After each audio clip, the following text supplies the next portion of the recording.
Hey guys, the Lord here, back again with another edition of the monthly channel update, this time for the month of September 2022. Got a lot to talk about here, guys, so fasten your seatbelts. It's going to be a long and bumpy ride, and as I tend to say in these monthly channel update videos, I'm going to try and make this as short and painless as possible, while probably failing miserably in the process. So, addressing the elephant in the room. No, I'm not talking about the HasLab, but we will discuss that briefly in just a minute here. October is upon us. In fact, it is upon us tomorrow as the time I am posting this video.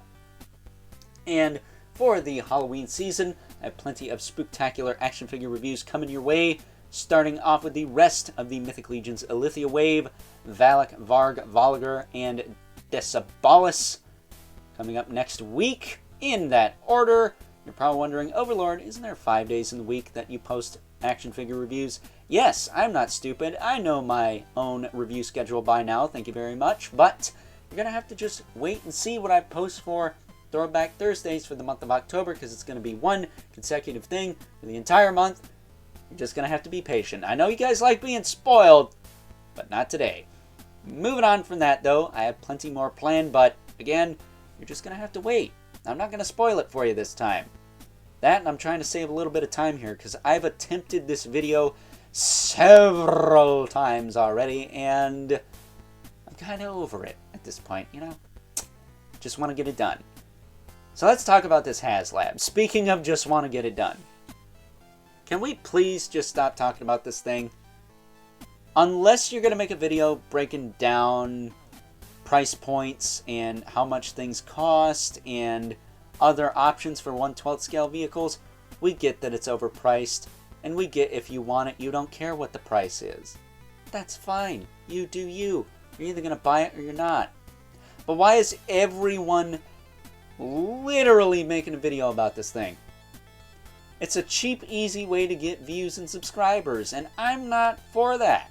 I'm busting my ass trying to make quality content for people, and yet these people bitching about an overpriced freaking unlicensed car that's not even die-cast are getting way more views than me because they're bitching about something, whether they like it or not. I get it. I really do. I am a huge Ghost Rider fan, and I tried to make a video talking about this thing, but I just couldn't get the words out, so I said, screw it. I'll make a video later. I'll make a video if it funds. I'll do something, because I do want this piece. But the $350 price tag is kind of cock-blocking me from obtaining it. And that's some straight-up bullshit. Because if anyone is going to bitch about the $350 price tag of this particular HasLab, it's going to be the guy that A, is not monetized, does not have a Patreon or channel members to support his hobby, and is also a liability in the workplace because he is visually impaired, so he can't even go out and get a real freaking job. You know, I'd like to make my own money at some point. I get a set budget to work with every month, and I'm not going to say what it is, but I get a set budget. And if I go over that budget, I'm kind of screwed. So I have tight tabs on that. But B, I am one of the biggest Ghost Rider fans in the community. I'm not going to say I'm the biggest, but I'm one of the biggest. I've been pushing for Ghost Rider characters for years. And now all you guys are pushing for it? Just because this HasLab is doing terribly? Kiss my ass. Y'all shouldn't have been sucking Avengers and X-Men dick all this time. We could have been getting different characters, but no. You have to have that one version of that one X-Men from that one comic run that nobody really talks about but you. And I am happy for you. I really am. But X-Men, we get a wave every year. Who cares? Avengers, we get a wave every year. Who cares? Do we really need the rest of the Serpent Society? I would rather just have the main members not looking like shit. Like, really. But instead we get cheap, lazy repaints, which, by the way, PulseCon starts today. The Transformers team's opening it. The Marvel team's ending it. And I'm sure they will have plenty of repainted shit to show us later today. And don't think I have any shade to throw towards Ryan, Dan, or Dwight. I love those guys. Those guys are awesome. No homo. I like what they do.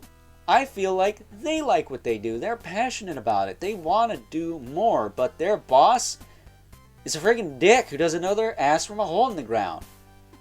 Before I wrap this up here, if you really want to see a breakdown of how much of a ripoff this Hell Charger is, Bobby Valla does a great analysis of casting and molding and how many parts it takes to do this and that on the previous episode of the 3POA podcast.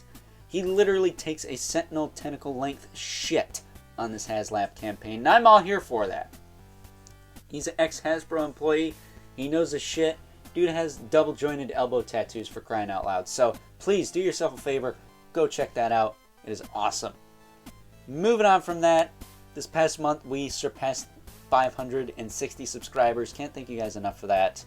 While we're not too far past that number, not by a long shot, we are heading in the right direction. If we keep going this route, keep heading down this path, this road, the way we are doing it, we may hit 700 by the end of October, which is awesome because the closer I get to 1,000, the closer I get to monetization and making some of my own money for a change. Even if it is only 100 to 200 bucks extra a year, it's 100 to 200 bucks extra I won't have, or currently don't have, I should say.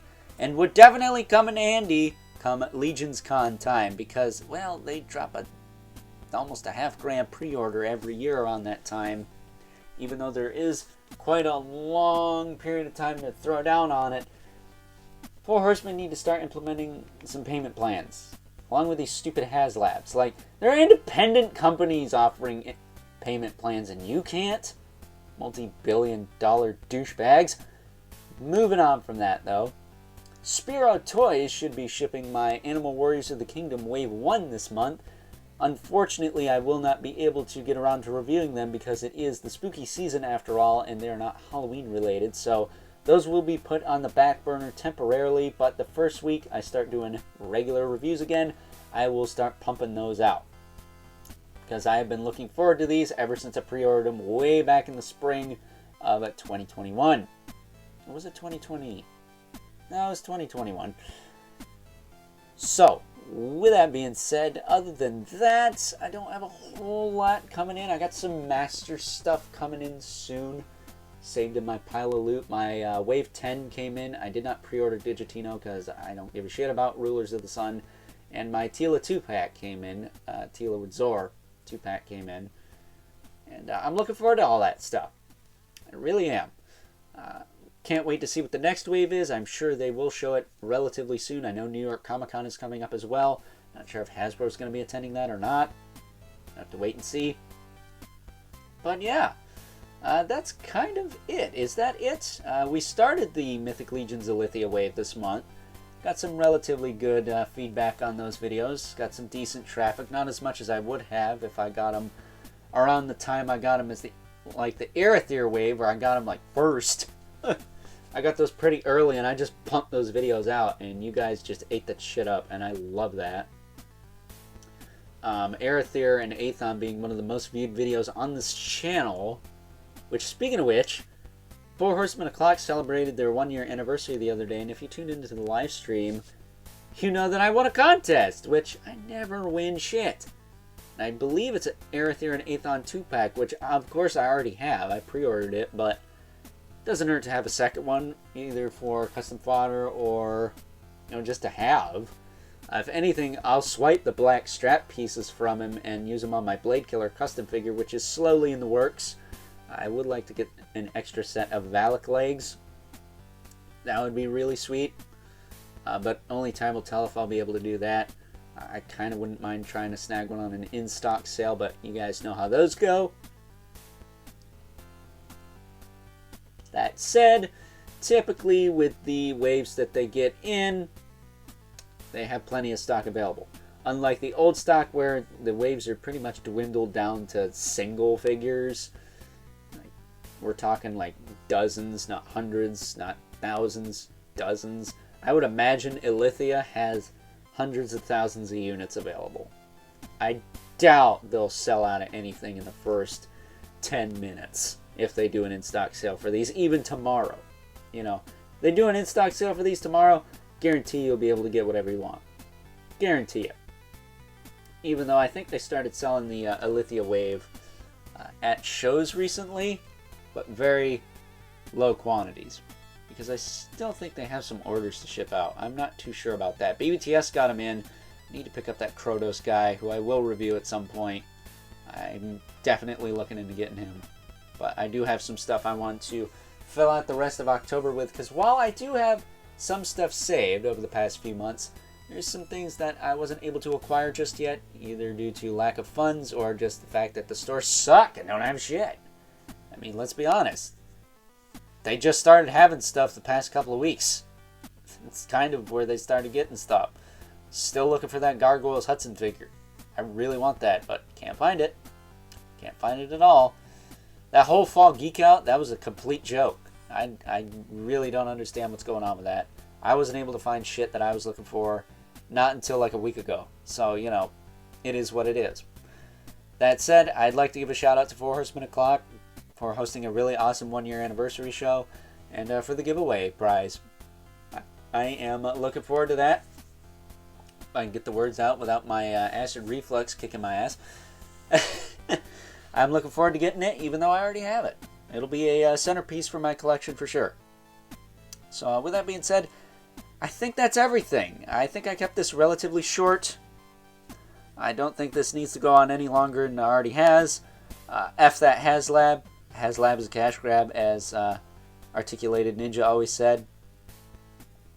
says, I should say. And yeah, I hope you guys enjoyed this month's edition of the monthly channel update. If you're so inclined, please don't forget to comment, like, subscribe, and hit the bell so you know whenever I upload more content to the channel. Stay tuned, got plenty coming your way. Maybe even a Hasbro roast with my good buddy T-Biz. We'll see about all that.